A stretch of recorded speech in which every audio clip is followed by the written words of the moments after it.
अहो तुम्हाला सांगतो, आमच्या घरचा हा नित्य नियमच होता.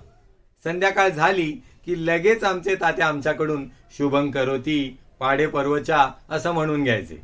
आणि मग दीडकी, निमकी, पावकी, अडीचकी याची घोकंपट्टी सुरू व्हायची. आणि मग मग आमचे तात्या त्यांच्या खर्जातल्या आवाजामध्ये रामरक्षा सुरू करायचे आणि आम्ही सर्व मुलं ते फक्त ऐकत राहायचो.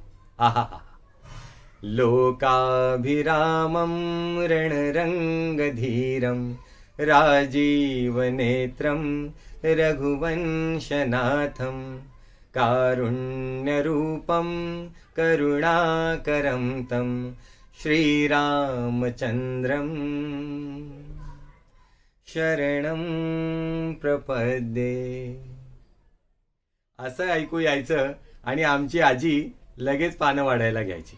आणि मग तस्मात कारुण्य भावेन रक्ष रक्ष परमेश्वर असं म्हणून झाल्यावर आम्ही सर्व मुलं मोठ्यांच्या पाया पडायचो आणि जेवायला बसायचो.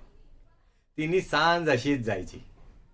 कधी झोप यायची कळायचं देखील नाही. आणि मग अगदी पहाटे ओम नमस्ते गणपतये त्वमेव प्रत्यक्षं तत्त्वमसि त्वमेव केवलं कर्तासि त्वमेव केवलं धर्तासि त्वमेव केवलं हर्तासि त्वमेव सर्वं खल्विदं ब्रह्मासि त्वसाक्षादात्मासि नित्यं.